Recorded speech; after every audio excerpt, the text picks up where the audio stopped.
ہم نے بحیثیت مسلمان کن سے دوستی رکھنی ہے اور کن سے نہیں، یہ فیصلہ ہم نے نہیں کرنا، یہ فیصلہ بھی اللہ نے کرنا ہے۔ اور رب کریم نے یہ فیصلہ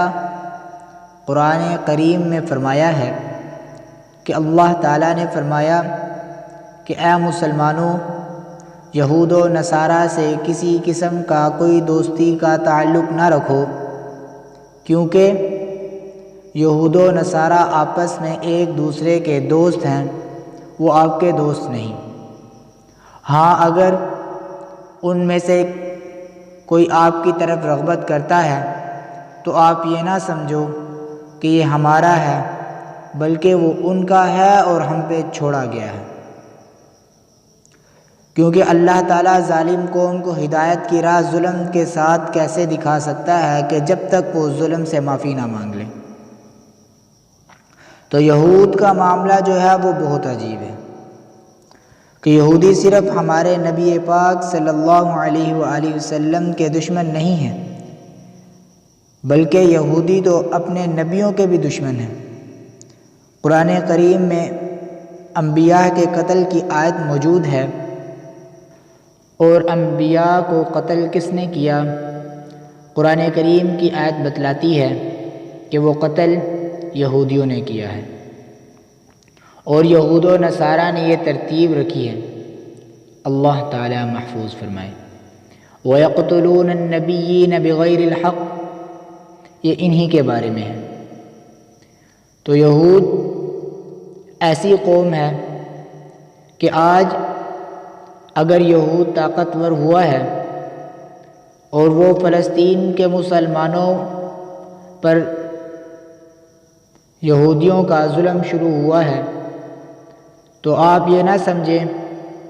کہ یہ ظلم ان کے ارادے کے مطابق فلسطین تک ہے، بلکہ یہود نے تو اپنے اسرائیل کے جھنڈے کے اندر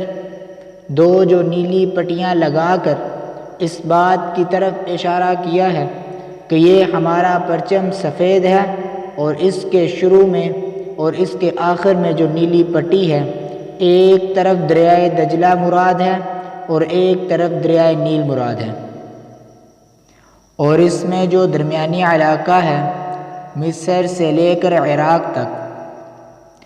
یہاں یہودی جو تھے وہ کہتے تھے کہ ہمیں مسلمانوں کے نبی نے اور ان کے اصحاب نے یہاں سے نکالا تھا، لہٰذا اب ہم یہ جگہ واپس لیں گے۔ بیت المقدس بھی اس میں آتا ہے، مسجد نبوی بھی اس میں آتی ہے، اور مسجد بیت اللہ شریف بھی اس میں آتا ہے۔ تو ان کا ارادہ صرف بیت المقدس تک صرف نہیں، وہ آگے بڑھیں گے